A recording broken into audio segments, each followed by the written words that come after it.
അക്ഷരാർത്ഥത്തിൽ നമ്മുടെ ജീവിതത്തിൽ വേണ്ട ഒരാശയത്തിൻ്റെ ചുരുക്കം എന്താണെന്ന് വെച്ചാൽ നമ്മളെ സമയമൊന്നും നമ്മൾ കളയാതിരിക്കുക. സമയം എത്രയായി എന്ന് നോക്കാൻ വേണ്ടിയിട്ട് ഫോൺ എടുത്തിട്ട് സമയം പോയത് അറിയാത്ത കാലത്താണ് നമ്മൾ ജീവിക്കണം. പ്രത്യേകിച്ച് ഇപ്പോൾ വാട്സപ്പ് സ്റ്റാറ്റസിന് ദീർഘായുസം കൂടി കിട്ടിയിട്ടുണ്ട്. 30 സെക്കൻഡിൽ നിന്ന് മാറി 1 എത്തിയിട്ടുണ്ട്. അപ്പം പിന്നെ കുറച്ചും കൂടി നമ്മൾ അനാവശ്യത്തിലേക്ക് പോകാനുള്ള സാധ്യത ഏറെയാണ്. ഒരു സ്റ്റാറ്റസ് നോക്കാൻ വേണ്ട സമയം 1 മിനിറ്റ്, രണ്ടാളുടെ സ്റ്റാറ്റസ് നോക്കാൻ 2 മിനിറ്റ്. 2 മിനിറ്റ് കൊണ്ട് ഏറ്റവും ചുരുങ്ങിയത് 10 കുൽഹുവല്ലാഹു ഓതാൻ പറ്റും. 10 കുൽഹുവല്ലാഹു ഓതിയാൽ സ്വർഗത്തിൽ വീട് കിട്ടുമെന്ന് ഹദീസുണ്ട്. സ്വർഗത്തിൽ വീട് കിട്ടുമെന്ന ഒരു കാര്യത്തെക്കുറിച്ച് ഹദീസിൽ വന്നാൽ അയാൾ ഈമാനോടെ മരിക്കും എന്നും അതിനർത്ഥമുണ്ട്.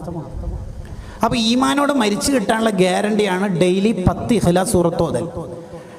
86,400 സെക്കൻഡ് ഉണ്ട് ഓരോ ദിവസവും. അതിൻ്റെ മലയാളമാണ് 24 മണിക്കൂർ എന്നുള്ളത്. അതിൻ്റെ ഇടയ്ക്ക് 2 മിനിറ്റ് സമയം നമുക്ക് ആഖിറത്തിലേക്ക് ചെലവഴിക്കാൻ കഴിയുന്നില്ലെങ്കിൽ ഖുർആൻ തന്നെ പറഞ്ഞു, ഹത്താ സുർത്തുമുൽ മഖാബിർ, ഈ തിരക്ക് നിനക്ക് ഖബറിലെത്തുന്നവരെ ഉണ്ടാവും. ഖബറിലേക്ക് പോകുമ്പോൾ കഫം പുടക്ക് കീശയില്ലാത്തതുകൊണ്ട് വലിയ ഫോണും കൊണ്ടുപോകാൻ കഴിയില്ല, ചെറിയ ഫോണും കൊണ്ടുപോകാൻ കഴിയില്ല, ഒന്നും കൊണ്ടുപോകാൻ കഴിയില്ല.